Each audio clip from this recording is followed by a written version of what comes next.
दोस्तों, welcome to my YouTube channel Nancy success classes.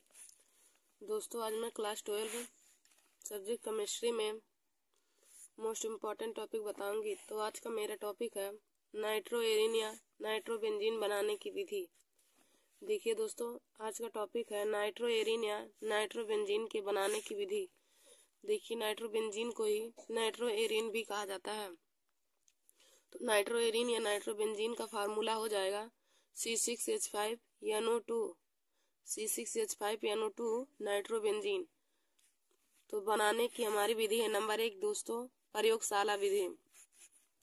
देखिए दोस्तों, आज मैं आप सभी लोगों को नाइट्रोएरिन तथा नाइट्रोबेंजीन के बनाने की विधि तथा रासायनिक गुण भी बताऊंगी। तो देखिए दोस्तों, नाइट्रोएरिन या नाइट्रोबेंजीन का फार्मूला हो जाएगा C6H5NO2।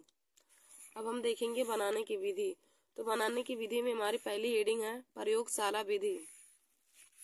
प्रयोगशाला विधि, तो दोस्तों इसमें लिखेंगे प्रयोगशाला में यह बेंजीन को सांद्र नाइट्रिक अम्ल तथा सांद्र सल्फ्यूरिक अम्ल के साथ जल उष्मक पर 223 से 233 केल्विन ताप पर गर्म करने पर बनता है। प्रयोगशाला में नाइट्रोबेंजीन बनाने के लिए बेंजीन को सांद्र नाइट्रिक अम्ल तथा सांद्र सल्फ्यूरिक अम्ल के साथ जल उष्मा पर 323 से 333 केल्विन ताप पर गर्म करने पर बनता है। देखिए दोस्तों, प्रयोगशाला में नाइट्रोबेंजीन बनाने के लिए बेंजीन को सांद्र नाइट्रिक अम्ल तथा सांद्र सल्फ्यूरिक अम्ल के साथ जल उष्मक पर 323 केल्विन से 333 केल्विन ताप पर गर्म करने पर बनता है। तो देखिए दोस्तों, यहाँ पे बेंजीन को सांद्र नाइट्रिक अम्ल के साथ हमने गर्म किया। तो बेंजीन का फार्मूला हो जाएगा C6H6 और सांद्र नाइट्रिक अम्ल का HNO3। तो हमने बेंजीन को नाइट्रिक अम्ल के साथ क्रिया किया है और सांद्र सल्फ्यूरिक अम्ल की उपस्थिति में तथा 323 केल्विन से 333 केल्विन की उपस्थिति पर। तो यहाँ पे बना है C6H5NO2 प्लस में H2O निकल गया है। जब हमने बेंजीन की क्रिया नाइट्रिक अम्ल सांद्र नाइट्रिक अम्ल के साथ सल्फ्यूरिक अम्ल की उपस्थिति में तथा 323 केल्विन से 333 केल्विन ताप पर किया है, तो यहाँ पे हमारा नाइट्रोबेंजीन बना है और प्लस में H2O जल निकल गया है। देखिए दोस्तों, जब C6H5NO3 की क्रिया H2SO4 की उपस्थिति में तथा 323 से 333 केल्विन की उष्मा की उपस्थिति पर कराएंगे, तो यहाँ पे C6H5NO2 बनेगा और प्लस में H2O निकल जाएगा। C6H5NO2 हमारा नाइट्रोबेंजीन या नाइट्रोएरिन का फार्मूला है और यह H2O हमारा जल का फार्मूला है। दोस्तों, आप इसके नीचे भी यहाँ पे लिख सकते हैं, यह हमारा बेंजीन का फार्मूला है और इसको यहाँ पे सांद्र नाइट्रिक अम्ल लिख सकते हैं। और जो यह बना है C6H5NO2, यह हमारा नाइट्रोबेंजीन का फार्मूला है और प्लस में हमारा जल निकल जाएगा। तो दोस्तों देखिए, हमने नाइट्रोएरिन या नाइट्रोबेंजीन के बनाने की पहली विधि जानी और पहली विधि हमारा प्रयोगशाला विधि था। तो हम एक बार फिर से आप लोग को बताते हैं प्रयोगशाला विधि कैसे बनाए हैं। तो देखिए दोस्तों, यहाँ पे हो जाएगा प्रयोगशाला में नाइट्रोबेंजीन या नाइट्रोएरिन को बनाने के लिए बेंजीन को सांद्र नाइट्रिक अम्ल तथा सांद्र सल्फ्यूरिक अम्ल के साथ जल उष्मा पर 323 केल्विन से 333 केल्विन ताप पर गर्म करने पर नाइट्रोएरिन या नाइट्रोबेंजीन बनता है। देखिए दोस्तों, जब हम नाइट्रोबेंजीन बनाएंगे तो उसके लिए बेंजीन की क्रिया सांद्र नाइट्रिक अम्ल के साथ कराएंगे तो हमारा नाइट्रोबेंजीन बन जाएगा। तो यहाँ पे हमने लिया है बेंजीन प्लस में सांद्र नाइट्रिक अम्ल C6H6 हमारा बेंजीन का फार्मूला है और HNO3 हमारा नाइट्रिक अम्ल का फार्मूला है।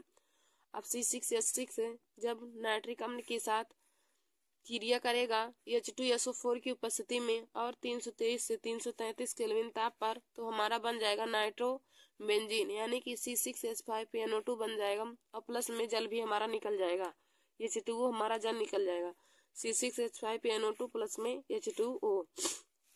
तो दोस्तों, आशा करते हूँ कि आप लोगों को नाइट्रोबेंजीन के बनाने की प्रयोगशाला विधि बहुत अच्छे तरीके से समझ में आई होगी।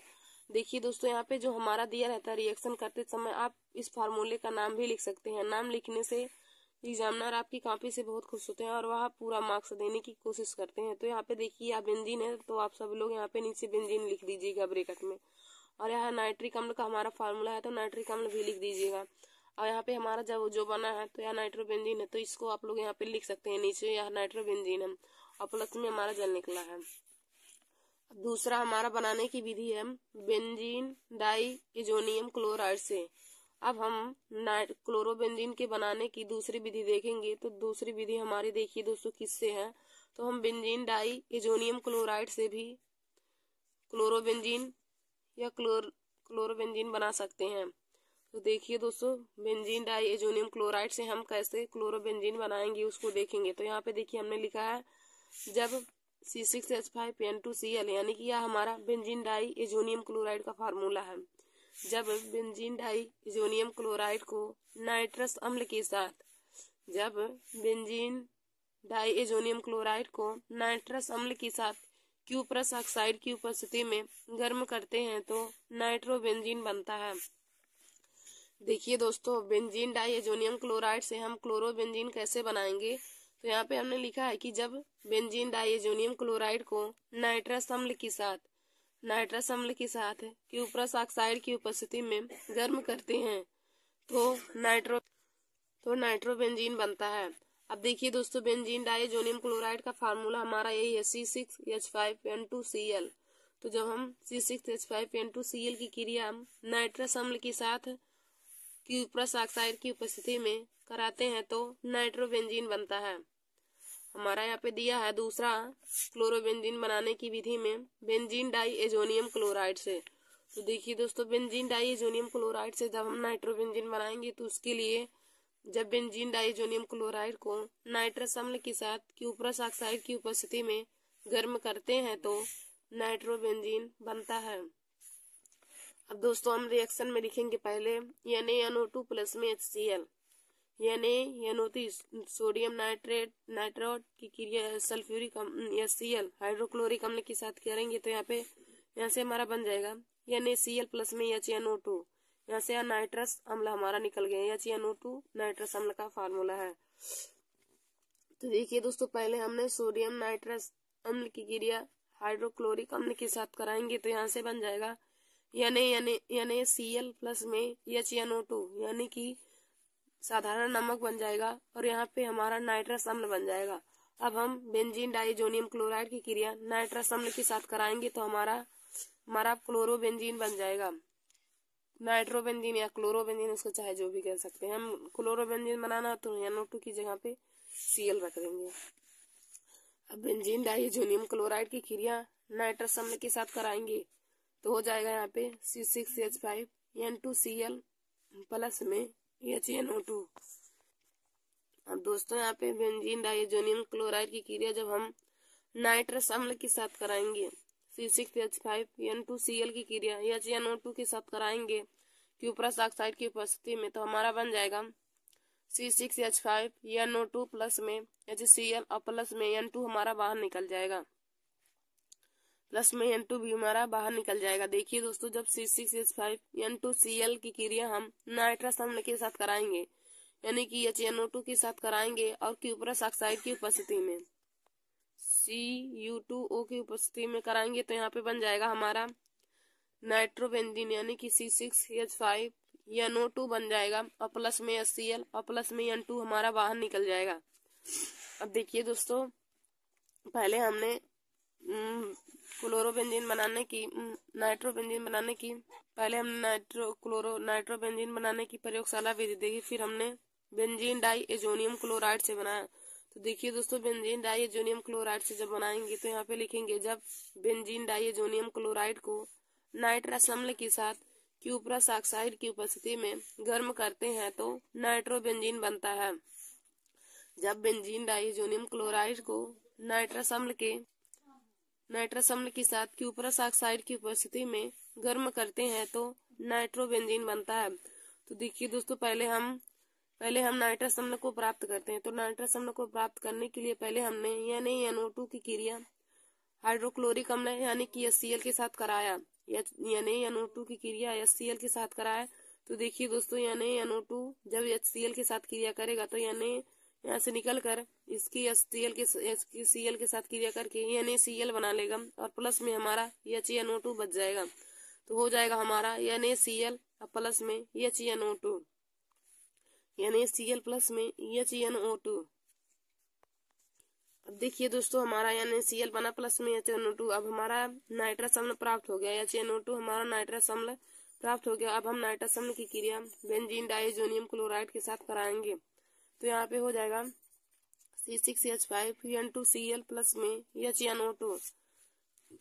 अब देखिए दोस्तों जब बेंजीन डाइअमोनियम की क्लोराइड की क्रिया नाइट्रस अम्ल के साथ कराएंगे तो हमारा नाइट्रोबेंजीन बन जाएगा। तो यहाँ से C6H5NO2 बन जाएगा, C6H5NO2 बन जाएगा और प्लस में HCl बन जाएगा और प्लस में H2O हमारा निकल जाएगा। देखिए दोस्तों बेंजीन डाइअमोनियम क्लोराइड की क्रिया जब नाइट्रस अम्ल के साथ कराएंगे तो हमारा नाइट्रोबेंजीन बन जाएगा। अब यहाँ से यही हमारा दिया है C6H5। देखिए दोस्तों यहाँ से हमारा C6H5 यहाँ से NO2 लेकर के क्रिया कर लेगा, C6H5NO2 के साथ क्रिया कर लेगा और वह हमारा C6H5NO2 बना लेगा और यहाँ से H निकल कर Cl के साथ क्रिया करके HCl बना लेगा और N2 हमारा बचेगा। तो प्लस में हम N2 को लिख देंगे। तो देखिए दोस्तों बेंजीन डाइअमोनियम क्लोराइड से हमने नाइट्रोबेंजीन को प्राप्त कर लिया। फिर हमारा अगला हेडिंग है बेंजीन पर एस्टेल नाइट्रेट की अभिक्रिया पर।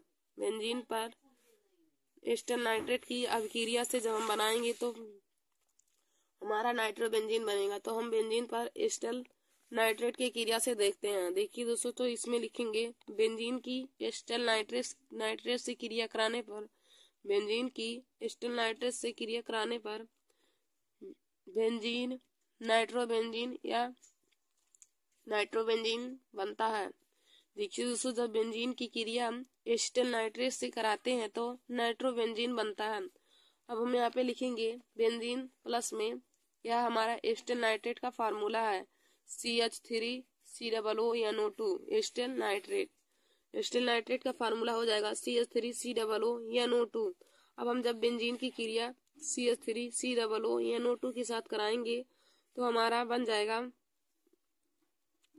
क्लोरोबेंजीन या फिर उसको क्लोरोबेंजीन या फिर नाइट्रोबेंजीन उसको बोल सकते हैं, नाइट्रोबेंजीन हमारा बन जाएगा। तो देखिए दोस्तों यहाँ से C6 है, 6 प्लस CH3COO की क्रिया जब हम कराएंगे तो यहाँ से C6 में से एक एच घट करके यहाँ हो जाएगा और यहाँ से हमारा बन जाएगा C6H5NO2 और प्लस में हमारा एस्टिक अम्ल बन जाएगा यानी कि CH3COOH हमारा बन जाएगा। देखिए दोस्तों जब हम बेंजीन पर एस्टेल नाइट्रेट की अभिक्रिया से कराते हैं, बेंजीन की क्रिया एस्टेल नाइट्रेट के साथ कराने पर हमारा क्लोरोबेंजीन बनता है, नाइट्रोबेंजीन बनता है। तो यहाँ पे हो जाएगा C6H6 प्लस में CH3COO देखिए दोस्तों जब बेंजीन की क्रिया एस्टेल नाइट्रेट के साथ CH3COO के साथ कराएंगे तो यहाँ से बन जाएगा C6H5NO2 प्लस में CH3COOH बन जाएगा। तो दोस्तों आशा करती हूँ कि आप लोगों को बेंजीन की क्रिया एस्टेल नाइट्रेट के साथ कराने पर जो नाइट्रोबेंजीन बना है यह वाला भी हमारा क्रिया समझ में आया होगा। तो हम लोग अब आगे देखते हैं दोस्तों। देखिए दोस्तों आगे हमारा रासायनिक गुण है। तो रासायनिक गुण पढ़ने से पहले एक बार हम उसके बनाने की विधि को पुनः जान लेते हैं। तो देखिए दोस्तों नाइट्रोबेंजीन के बनाने की हमने विधि को एक बार पढ़ा, एक बार मैं आप लोगों को फिर से बता देती हूँ कि इसकी बनाने की कौन कौन सी विधि है। तो पहले विधि हमने प्रयोगशाला विधि जानी, दूसरी बेंजीन डाइअमोनियम क्लोराइड से और तीसरी विधि बेंजीन पर एस्टेल नाइट्रेट की अभिक्रिया से। तो हम पहले यहाँ पे देखेंगे प्रयोगशाला विधि। तो देखिए दोस्तों यहाँ पे हो जाएगा प्रयोगशाला में नाइट्रोबेंजीन बनाने के लिए बेंजीन को सांद्र नाइट्रिक अम्ल के साथ और सल्फ्यूरिक अम्ल की उपस्थिति में तथा जल उष्मा पर 323 केल्विन से 333 केल्विन ताप पर गर्म करने पर नाइट्रोबेंजीन बनता है। देखिए दोस्तों नाइट्रोएरिन या नाइट्रोबेंजीन तो इसका फार्मूला होता है C6H5NO2। तो उसके बनाने की हमने प्रयोगशाला विधि देखी। तो प्रयोगशाला विधि में हमारा हो जाएगा प्रयोगशाला में नाइट्रोबेंजीन बनाने के लिए सांद्र नाइट्रिक अम्ल की क्रिया तथा सांद्र सल्फ्यूरिक अम्ल के साथ जल उष्मा पर 323 केल्विन से 333 केल्विन ताप पर गर्म करने पर नाइट्रोबेंजीन बनता है। तो यहाँ पे रिएक्शन में हमारा हो जाएगा C6H6 प्लस में HNO3 C6H6 प्लस में HNO3 की क्रिया जब हम शांत सल्फ्यूरिक अम्ल की उपस्थिति में तथा 323 केल्विन से 333 केल्विन ताप पर करेंगे तो हमारा नाइट्रोबेंजीन बन जाएगा, यानी कि C6H5NO2 बन जाएगा और प्लस में H2 हो जाएगा। अब देखिए दोस्तों, हम C6H6 को देखिए दोस्तों, शांत नाइट्रिक अम्ल की क्रिया जब हम शांत बेंजीन की क्रिया जब हम शांत नाइट्रिक अम्ल के साथ करेंगे तो हमारा बन जाएगा। तो देखिए हमने यहाँ पे लिया है बेंजीन की क्रिया, तो बेंजीन का सूत्र C6H6 होता है, तो उसको हम C6H5 और H लिख सकते हैं हम। और बेंजीन की क्रिया जब नाइट्रस अम्ल के साथ, नाइट्रिक अम्ल HNO3 के साथ, तो प्लस में हो जाएगा HNO3 और हमारा H2SO4 की उपस्थिति में और 323 से केल्विन से 333 केल्विन उष्मा की उपस्थिति। अब देखिए दोस्तों, यही है ना हमारा, तो C6H5H5H प्लस में HNO3 प्लस में HNO3। अब हमें नाइट्रोबेंजीन बनाना है, तो देखिए दोस्तों, यहाँ से C6H5, यहाँ से हमारा HNO2, यहाँ से एक O घट जाएगा तो एक O घट जाएगा तो NO2 यहाँ पे बचेगा और एक O हमारा यहाँ पर इसके साथ जान लीजिए क्रिया कर लेगा, तो यहाँ से H2O बन जाएगा और यहाँ से जब यह हमारा क्रिया करेगा तो बन जाएगा C6H5NO2 प्लस में H2O बन जाएगा। अब देखिए दोस्तों, यही जो बना है यही हमारा नाइट्रोबेंजीन का फार्मूला है, तो इसको हम लिख देंगे नाइट्रोबेंजीन C6H5NO2, यही हमारा नाइट्रोबेंजीन का फार्मूला था। तो प्रयोगशाला विधि से हमने यही जाना कि प्रयोगशाला में नाइट्रोबेंजीन बनाने के लिए बेंजीन की क्रिया नाइट्रिक अम्ल के साथ H2SO4 तथा 330 केल्विन से 333 केल्विन ताप पर कराने पर हमारा नाइट्रोबेंजीन बनता है, C6H5NO2 बनता है और प्लस में हमारा जल ही निकल जाएगा। और फिर दोस्तों हमारा दूसरा हेडिंग क्या है, बेंजीन डाई एजोनियम क्लोराइड से, बेंजीन डाई एजोनियम क्लोराइड से। तो इसमें हम देखेंगे जब बेंजीन डाई एजोनियम क्लोराइड को नाइट्रस अम्ल के साथ क्यूप्रस ऑक्साइड की उपस्थिति में गर्म करते हैं तो नाइट्रोबेंजीन बनता है। जब बेंजीन डाइएजोनियम क्लोराइड को नाइट्रस अम्ल के साथ क्यूप्रस ऑक्साइड की उपस्थिति में गर्म करते हैं तो नाइट्रोबेंजीन बनता है। नाइट्रस अम्ल, देखिए दोस्तों हमारा दूसरा क्या है, बेंजीन डाइएजोनियम क्लोराइड से। तो बेंजीन डाइएजोनियम क्लोराइड का फार्मूला होता है C6H5N2Cl। बेंजीन डाइएजोनियम क्लोराइड की अपक्रिया, बेंजीन डाइएजोनियम की क्रिया हमारा नाइट्रस अम्ल के साथ कराना है, यानी कि HNO2 के साथ कराना हम, और क्यूप्रस ऑक्साइड की उपस्थिति में यानी कि Cu2O की उपस्थिति में जब हम कराएंगे तो हो जाएगा। आप देखिए दोस्तों, यहाँ से हमारा C6H5 यहाँ से NO2 के साथ NO2 लेकर के हमारा बना लेगा नाइट्रोबेंजीन, तो बन जाएगा C6H5NO2 और प्लस में देखिए दोस्तों, अब यहाँ से H हमारा Cl के साथ क्रिया करके Cl बना लेगा, प्लस HCl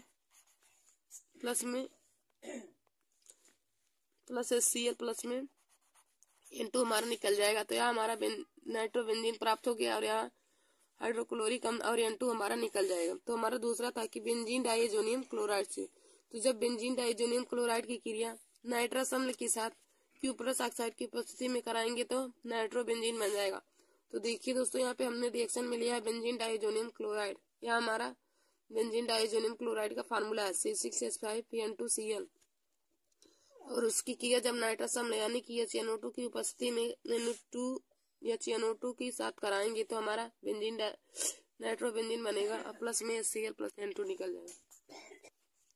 फिर हमारा अगला हेडिंग था तीसरा, बेंजीन की क्रिया एस्टर नाइट्रेट के साथ कराने पर, बेंजीन की क्रिया एस्टर नाइट्रेट के साथ कराने पर। तो देखिए दोस्तों, हमारा तीसरा था बेंजीन की क्रिया एस्टर नाइट्रेट के साथ कराने पर। तो हमने यहाँ पे बेंजीन लिया C6H6 प्लस में एस्टर नाइट्रेट, तो एस्टर नाइट्रेट का फार्मूला हो जाएगा CH3COONO2 CH3COONO2। तो बेंजीन की क्रिया जब एस्टर नाइट्रेट के साथ कराएंगे तो दोस्तों बन जाएगा हमारा। तो देखिए दोस्तों, यहाँ से हमारा C6H6 को हम C6H5 और H लिख सकते हैं। तो यही हमारा C6H5H यहाँ से NO2 के साथ लेकर के क्रिया करके हमारा नाइट्रोबेंजीन बना लेगा, तो बन जाएगा C6H5NO2 और प्लस में हमारा यहाँ का जो H है CH3COONO O के साथ क्रिया करके हमारा एसिटिक अम्ल बना लेगा, तो बन जाएगा प्लस में CH3 COOH। तो देखिए दोस्तों, आशा करती हूँ कि आप लोगों को नाइट्रोबेंजीन बनाने की तीनों विधि समझ में आई हो। तो हमारा पहला विधि था प्रयोगशाला विधि, दूसरा बेंजीन डाइजोनियम क्लोराइड के साथ, तीसरा हमारा बेंजीन की एस्टर क्लोराइड के साथ एस्टर नाइट्रेट के साथ क्रिया करने पर। तो देखिए दोस्तों, प्रयोगशाला में बनाने के लिए जब बेंजीन की क्रिया हमने नाइट्रिक अम्ल के साथ सांद्र सल्फ्यूरिक अम्ल की उपस्थिति में और 323 से 333 केल्विन ताप पर कराया तो हमारा नाइट्रोबेंजीन बना। और दूसरा जब हमने बेंजीन डाइजोनियम क्लोराइड की क्रिया नाइट्रस अम्ल के साथ और क्यूप्रस ऑक्साइड की उपस्थिति में कराया तो हमारा नाइट्रोबेंजीन बना। और तीसरा जब हमने बेंजीन की क्रिया एस्टर नाइट्रेट के साथ कराया तो हमारा नाइट्रोबेंजीन बन गया। तो दोस्तों, आगे हम लोग नाइट्रोबेंजीन बनाने की रासायनिक विधि को यानी रासायनिक गुण को इसके देखेंगे। तो देखिए दोस्तों, आगे हमारा दिया है रासायनिक गुण, नाइट्रोबेंजीन बनाने की रासायनिक गुण। तो यहाँ पे रासायनिक गुण में हम पहला देखेंगे नाइट्रीकरण। तो नाइट्रीकरण में हम लिखेंगे नाइट्रोबेंजीन को सांद्र नाइट्रिक अम्ल, तो हो जाएगा नाइट्रोबेंजीन को सांद्र नाइट्रिक अम्ल तथा सांद्र सल्फ्यूरिक अम्ल के साथ 373 केल्विन पर गर्म करने पर मेटाडाई नाइट्रोबेंजीन बनता है। मेटाडाई नाइट्रोबेंजीन बनता है। देखिए दोस्तों, नाइट्रीकरण में हम लिखेंगे नाइट्रोबेंजीन को सांद्र नाइट्रिक अम्ल तथा सांद्र सल्फ्यूरिक अम्ल के साथ 373 केल्विन पर गर्म करने पर मेटाडाई नाइट्रोबेंजीन बनता है। अब दोस्तों, यहाँ पे हमने नाइट्रोबेंजीन लिया है। नाइट्रोबेंजीन देखिए, नाइट्रोबेंजीन का रिंग रूप में फार्मूला है, या फिर हम इसको लिख सकते हैं C6H5NO2। यह भी हमारा नाइट्रोबेंजीन का फार्मूला है और यह भी C6H5NO2 की क्रिया जब हम सांद्र नाइट्रिक अम्ल के साथ कराएंगे और 373 केल्विन ताप पर तो हमारा मेटाडाई नाइट्रोबेंजीन बन जाएगा। दोस्तों, हमारा बन जाएगा। यहाँ पर भी देखिए, यहाँ पर भी हमारा पहले कार्बन के साथ बना है और यहाँ पर भी मेटाडाई नाइट्रोबेंजीन बन जाएगा और प्लस में हमारा जल निकल जाएगा। नाइट्रीकरण में हमने देखा जब नाइट्रोबेंजीन को सांद्र नाइट्रिक अम्ल के साथ सल्फ्यूरिक अम्ल के साथ 373 केल्विन ताप पर गर्म करने पर मेटाडाई नाइट्रोबेंजीन बनता है। तो देखिए दोस्तों, जब हम नाइट्रोबेंजीन की क्रिया हम नाइट्रिक अम्ल के साथ 373 केल्विन ताप पर व सल्फ्यूरिक अम्ल की उपस्थिति में करेंगे तो हमारा मेटाडाई नाइट्रोबेंजीन बन गया और प्लस में जल बन गया। तो यह मेटाडाई नाइट्रोबेंजीन का फार्मूला है। आप यहाँ पे नीचे लिख सकते हैं इसको, मेटाडाई नाइट्रोबेंजीन।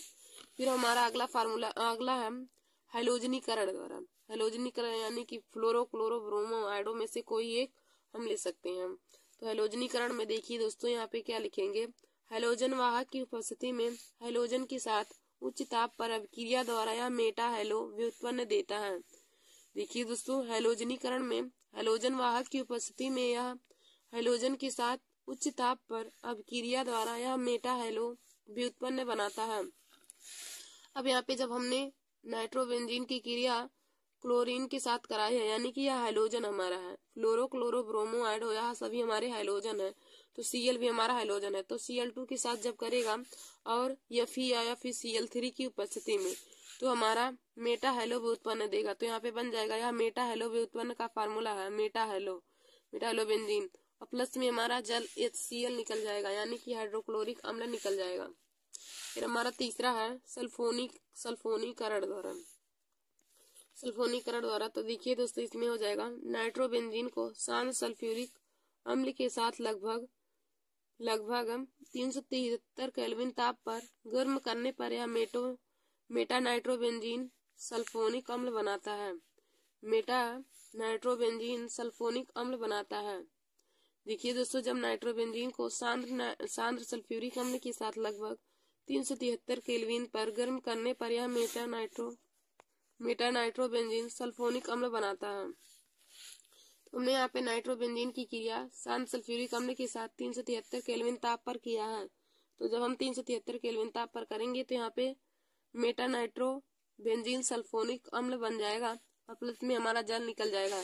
यह हमारा मेटा नाइट्रोबेंजीन सल्फोनिक अम्ल का फार्मूला है। फिर दोस्तों, आगे हम अब नाइट्रोबेंजीन का उपयोग देखेंगे। तो हमने आज रासायनिक गुण भी देख लिया। तो रासायनिक गुण में हमारा पहला था नाइट्रीकरण, दूसरा हैलोजनीकरण और तीसरा हमारा है सल्फोनीकरण।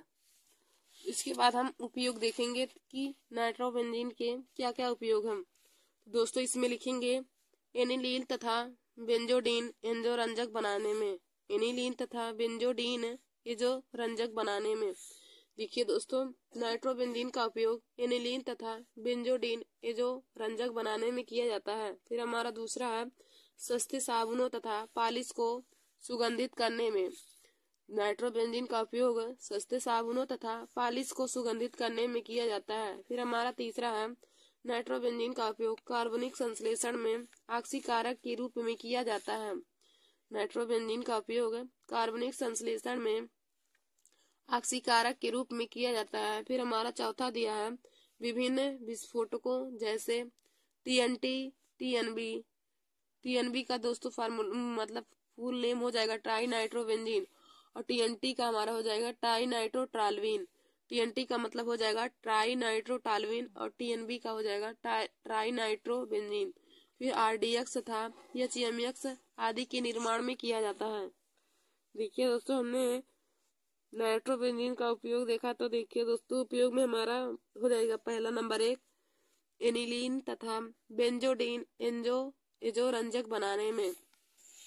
देखिए दोस्तों, नाइट्रोबेंजीन का उपयोग एनिलीन तथा बेंजोडीन एंजोरंजक बनाने में उपयोग किया जाता है। फिर हमारा दूसरा हो जाएगा नाइट्रोबेंजीन का उपयोग सस्ते साबुनों तथा पालिश को सुगंधित करने में किया जाता है। सस्ते साबुनों तथा पालिश को सुगंधित करने में किया जाता है। फिर हमारा अगला कार्बनिक संश्लेषण में ऑक्सीकारक के रूप में किया जाता है। नाइट्रोबेंजीन का उपयोग कार्बनिक संश्लेषण में ऑक्सीकारक के रूप में किया जाता है। फिर हमारा अगला है विभिन्न विस्फोटकों जैसे टीएनटी यानी कि ट्राई नाइट्रोटाल्वीन तथा टीएनबी ट्राई नाइट्रोबेंजीन, आरडीएक्स तथा एचएमएक्स आदि के निर्माण में किया जाता है।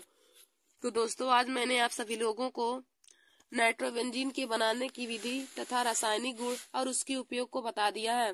तो देखिए दोस्तों, बोर्ड एग्जाम की परीक्षा में उपयोग भी पूछे जाते हैं, रासायनिक गुण और उसके बनाने की विधि भी पूछ ली जाती है। कभी कभी केवल हमारा उपयोग ही दिया जाता है कि नाइट्रोबेंजीन के बनाने का उपयोग बताइए। तो आप लोगों को मैंने आज सभी रासायनिक गुण उसके उसके और भौतिक गुण, रासायनिक गुण, भौतिक गुण वही जो हमारा बनाने की विधि में था, तो भौतिक गुण, रासायनिक गुण और नाइट्रोबेंजीन के बनाने का उपयोग हमने कि इसका उपयोग कहाँ पे किया जाता है उसको बता दिया। तो दोस्तों, आप लोग हमारे इस वीडियो को जरूर देख लीजिए और अपने दोस्तों में भी शेयर कर लीजिए। आशा करती हूँ कि आप लोगों को हमारा आज का टॉपिक समझ में आया होगा कि नाइट्रोबेंजीन के बनाने की विधि, उसके भौतिक गुण, रासायनिक गुण और नाइट्रोबेंजीन का उपयोग कहाँ पे किया जाता है वह समझ में आया होगा। दोस्तों, ऐसे ही हमारे वीडियो को देखने के लिए आप सब लोग हमारे YouTube channel Nancy success classes को सब्सक्राइब कर लीजिए और अपने दोस्तों में शेयर करना ना भूलिए। तो आज का हमारा टॉपिक था नाइट्रोबेंजीन तथा नाइट्रोएरीन। नाइट्रोएरीन को ही दोस्तों नाइट्रोबेंजीन कहा जाता है और उसका फार्मूला हो जाता है C6H5NO2। तो मैंने उसके बनाने की विधि देखी, उसके रासायनिक गुण और भौतिक गुण को भी देख लिया हम, और उसको उसके बनाने और उसका उपयोग भी हमने जान लिया है।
नमस्कार दोस्तों, welcome to my YouTube channel. आज मैं आप सभी लोगों को क्लास 12 के सब्जेक्ट केमिस्ट्री में मोस्ट इम्पॉर्टेंट टॉपिक लेकर आए हूँ। तो देखिए दोस्तों, आज मैं चैप्टर विलियन के महत्वपूर्ण टॉपिक लेकर आए हूँ। तो आज का हमारा टॉपिक है राउल्ट का नियम। आज मैं आप सभी लोगों को राउल्ट का नियम और राउल्ट के नियम की सीमाएं और हेनरी का नियम और हेनरी के नियम की सीमाएं के बारे में आप सभी लोगों को बताऊंगी। तो देखिए दोस्तों, आज का हमारा यह वीडियो बोर्ड एग्जाम परीक्षा 2025 के लिए बहुत ही महत्वपूर्ण है। तो आप लोग हमारे इस वीडियो को जरूर देख लीजिए और अपने दोस्तों में भी शेयर कर लीजिए। तो देखिए दोस्तों, हम पहले आप लोगों को हम राउल्ट के नियम और राउल्ट के नियम की सीमाएं बताएंगे और उससे संबंधित फार्मूलों को भी बताएंगे। उसके बाद हम आप लोगों को हेनरी का नियम तथा उसके महत्वपूर्ण अनुप्रयोग एवं उसकी सीमाएं के बारे में मैं आप लोगों को बताऊंगी। तो देखिए दोस्तों, चलिए पहले मैं आप सभी लोगों को राउल्ट के नियम को बताती हूँ। तो देखिए दोस्तों, हमारा कैसे क्वेश्चन पूछता है कि राउल्ट के नियम का उल्लेख कीजिए और उसकी सीमाएं बताइए, या फिर पूछता है कि राउल्ट के वाष्पदाब अवनमन नियम को परिभाषित कीजिए, या फिर पूछ लेता है कि तनु विलयनों के लिए राउल्ट के नियम को परिभाषित कीजिए और संबंधित सूत्र के व्यंजक को लिखिए, इसकी किसी एक सीमा का उल्लेख कीजिए। देखिए दोस्तों, जब भी तीनों चाहे इस तरह से क्वेश्चन पूछे, आप उसमें राउल्ट के नियम को लिखेंगे और राउल्ट के नियम के संबंधित फार्मूले को लिखेंगे और राउल्ट के नियम के सीमाएं को बताएंगे। तो पहले आप लोग हेडिंग डाल लीजिएगा राउल्ट का नियम। सबसे पहले आप लोग हेडिंग डालेंगे राउल्ट का नियम, उसमें लिखेंगे कि वाष्पदाब का अपेक्षिक अनुमान। वाष्पदाब का अपेक्षिक अनुमान विलेय के ग्राम अणुओं की संख्या तथा विलयन में उपस्थित ग्राम अणुओं की संख्या के अनुपात या विलेय पदार्थ के मूल प्रभाज्य के बराबर होता है। देखिए दोस्तों, राउल्ट का नियम क्या होता है कि वाष्पदाब का अपेक्षिक अनुमान विलेय के ग्राम अणुओं की संख्या तथा विलयन में उपस्थित ग्राम अणुओं की कुल संख्या के अनुपात या विलेय पदार्थ के मोल प्रभाज्य के बराबर होता है। अर्थात हम कह सकते हैं P minus PS upon P equal to small n upon small n plus में कैपिटल N।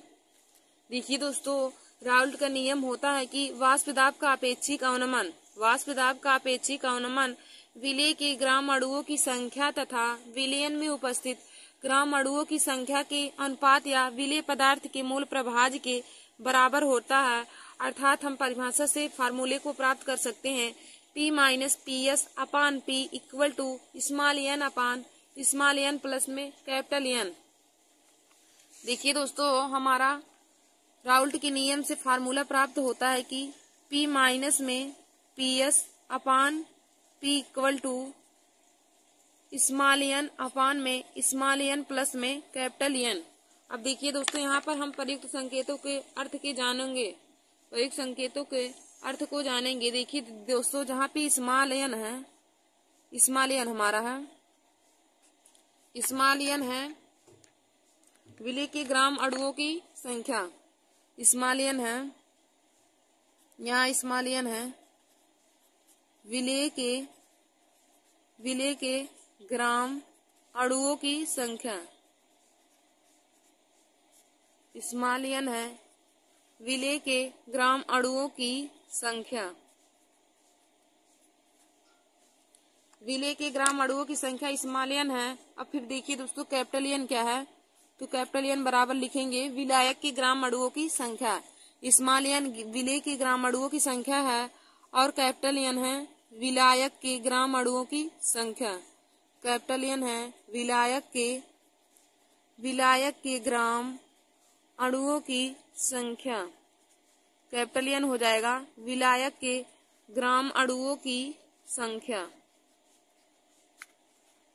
विलायक के ग्राम अणुओं की संख्या। देखिए दोस्तों, राउल्ट के नियम से हमारा फार्मूला प्राप्त होता है P माइनस PS अपान में P equal to small n upon में स्मॉल n प्लस में कैपिटल N।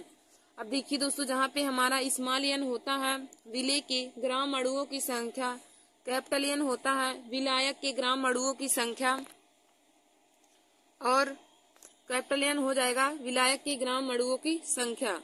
तो यही हमारा राउल्ट के नियम से हमारा जो व्यंजक प्राप्त होता है यही सूत्र हो जाएगा। तो देखिए दोस्तों, राउल्ट का नियम क्या होता है कि वाष्प दाब का अपेक्षिक अवनमन विलेय के ग्राम अणुओं की, देखिए जो यह हमारा P minus P S upon P है, यही वाष्प दाब का अपेक्षिक अवनमन है। हम इसको लिख सकते हैं P minus P S upon P equal to, हम यहाँ पे आप लोग को बता देते हैं P माइनस पी एस अपान में P इक्वल टू वाष्प दाब का अपेक्षिक अवनमन।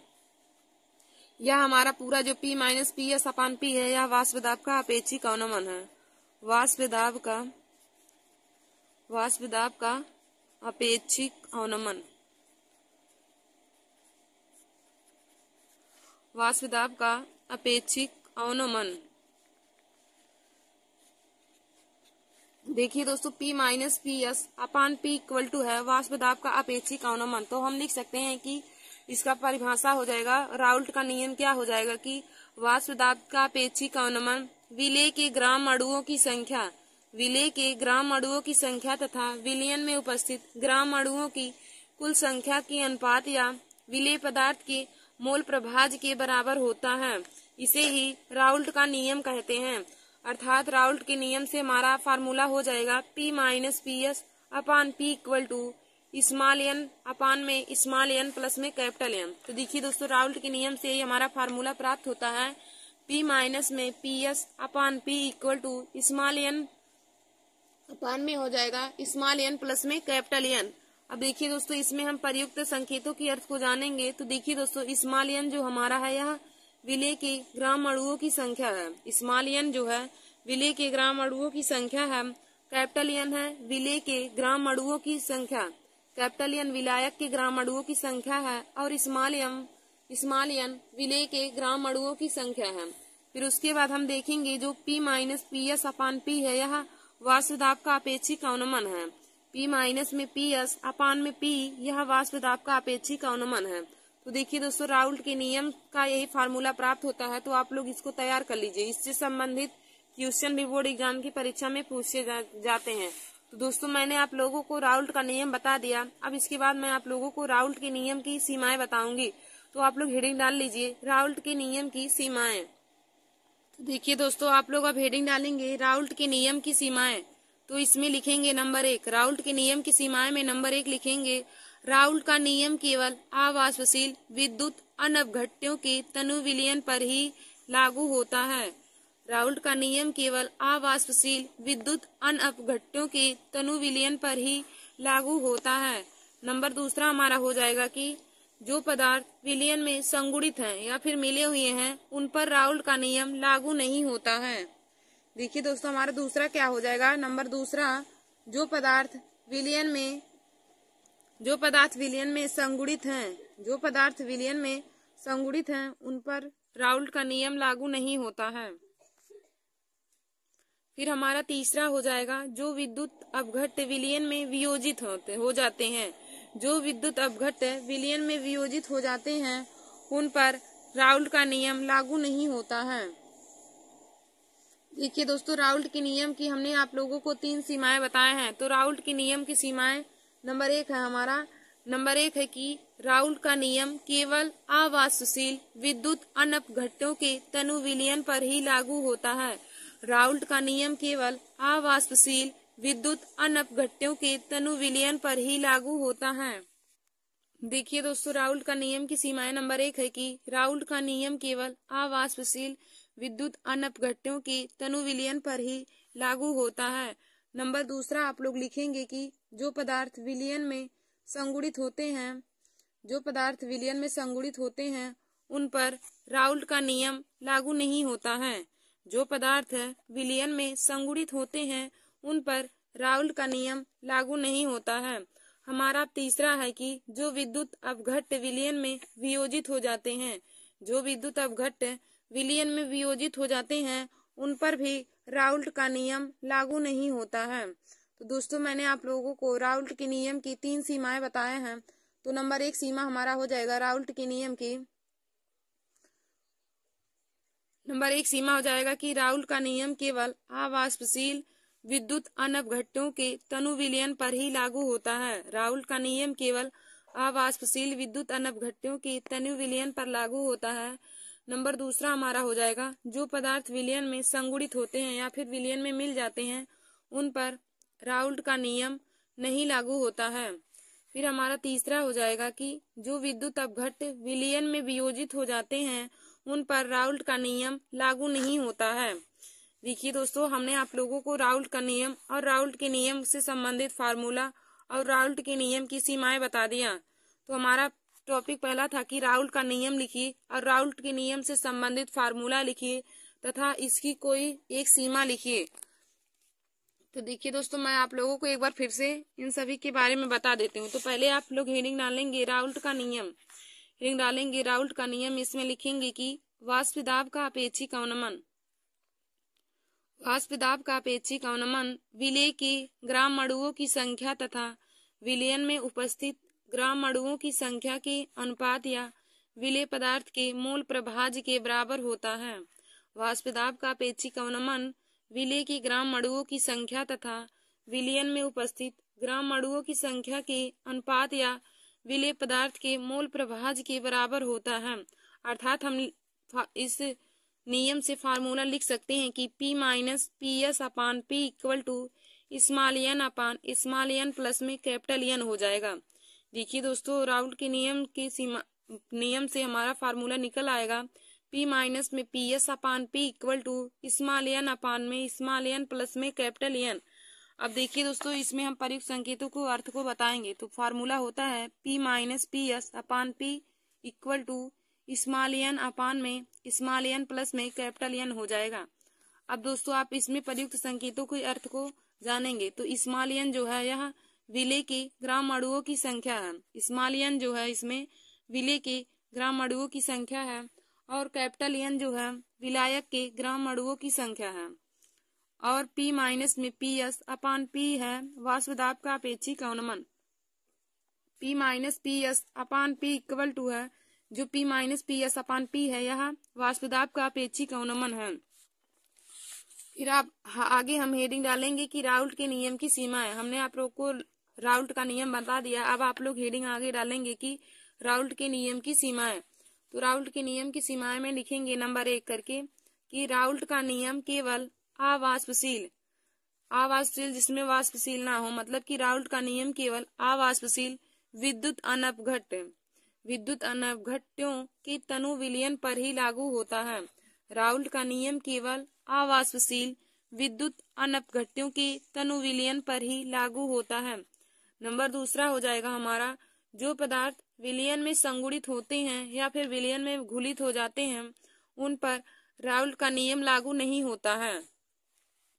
फिर हमारा तीसरा हो जाएगा कि जो विद्युत अपघट्य विलयन में वियोजित हो जाते हैं उन पर राउल्ट का नियम लागू नहीं होता है। तो देखिए दोस्तों, हमने आप लोगों को राउल्ट के नियम की 3 सीमाएं और राउल्ट के नियम के बारे में बता दिया है और उससे संबंधित फार्मूला भी बता दिया है।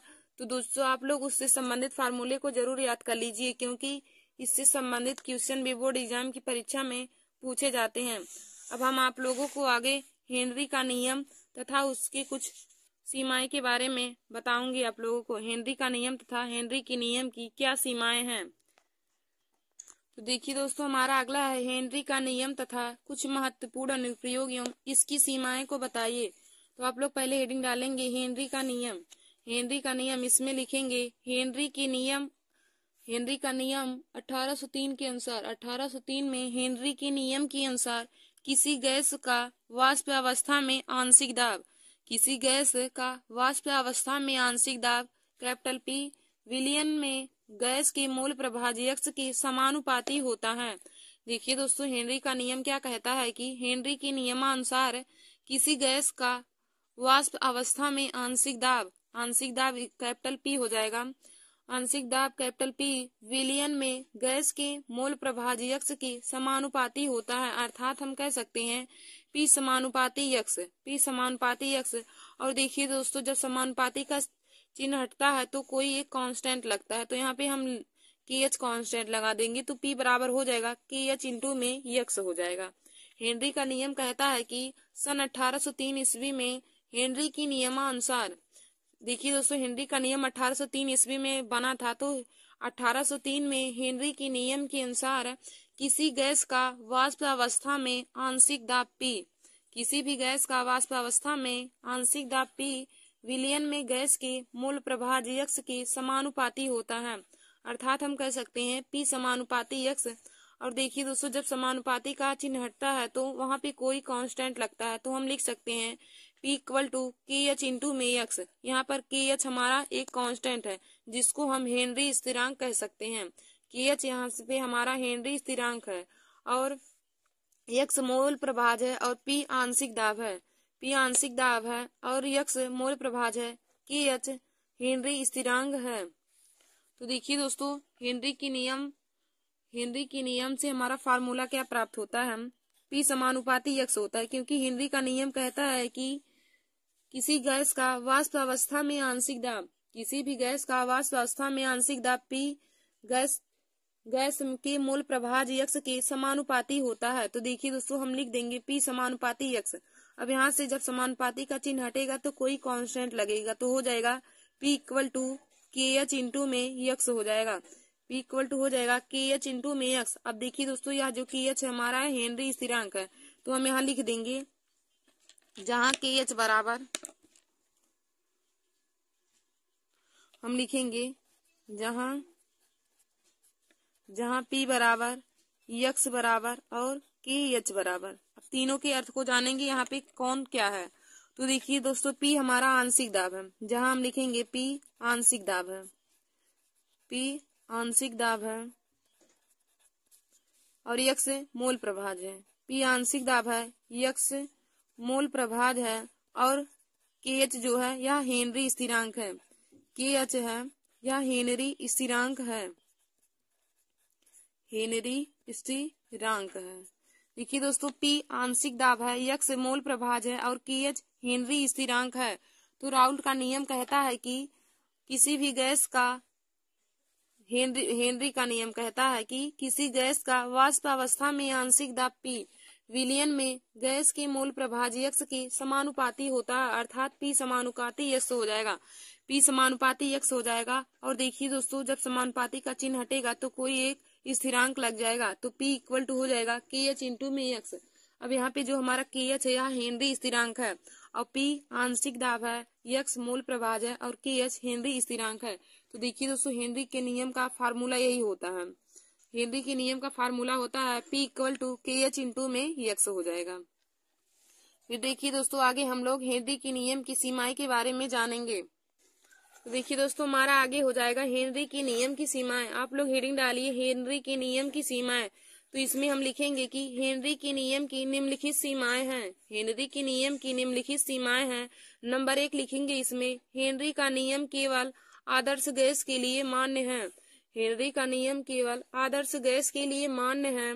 फिर दूसरा हमारा हो जाएगा ताप स्थिर तथा बहुत कम होना चाहिए। हेनरी के नियम के लिए ताप स्थिर तथा बहुत कम होना चाहिए। और नंबर 3 हो जाएगा कि हेनरी के नियम के लिए उच्च दाब होना चाहिए। हेनरी के नियम के लिए ताप स्थिर तथा बहुत कम होना चाहिए और उच्च दाब होना चाहिए। फिर हमारा अगला हो जाएगा कि गैस की आणविक अवस्था द्रव तथा गैसीय दोनों अवस्थाओं में समान होना चाहिए। गैस की आणविक अवस्था द्रव तथा गैसीय दोनों अवस्थाओं में समान होना चाहिए। देखिए दोस्तों, हेनरी के नियम की क्या सीमाएं होती हैं। तो हेनरी की नियम सीमाएं हम हेडिंग डालेंगे, तो इसमें लिखेंगे नंबर 1, हेनरी का नियम केवल आदर्श गैस के लिए मान्य है। हेनरी का नियम केवल आदर्श गैस के लिए मान्य है। नंबर दूसरा हो जाएगा कि ताप स्थिर तथा बहुत कम होना चाहिए। हेनरी के नियम के लिए ताप स्थिर तथा बहुत कम होना चाहिए। फिर हम आगे देखेंगे कि हेनरी के नियम के लिए उच्च दाब होना चाहिए। हेनरी के नियम के लिए उच्च दाब होना चाहिए, ताप स्थिर तथा बहुत कम होना चाहिए। फिर अगला हम देखेंगे कि हेनरी के नियम के लिए गैस की आणविक अवस्था द्रव तथा गैसीय दोनों अवस्थाओं में समान होना चाहिए। देखिए दोस्तों, हमारा अगला हो जाएगा कि हेनरी गैस की आणविक अवस्था द्रव तथा गैसीय दोनों अवस्थाओं में समान होना चाहिए। हेनरी के नियम के लिए गैस की आणविक अवस्था द्रव एवं गैसीय दोनों अवस्थाओं में समान होना चाहिए, यही हेनरी का नियम कहता है। तो हेनरी के नियम की 4 सीमाएं होता है। हेनरी के नियम की सीमाएं 4 है। तो नंबर 1 हो जाता है कि हेनरी का नियम केवल आदर्श गैसों के लिए ही मान्य है। हेनरी का नियम केवल आदर्श गैसों के लिए ही मान्य होता है। फिर हमारा दूसरा हो जाएगा कि हेनरी के नियम के लिए ताप स्थिर तथा बहुत कम होना चाहिए। हेनरी के नियम के लिए ताप स्थिर तथा बहुत कम होना चाहिए। फिर हमारा अगला है कि हेनरी के नियम के लिए उच्च दाब होना चाहिए।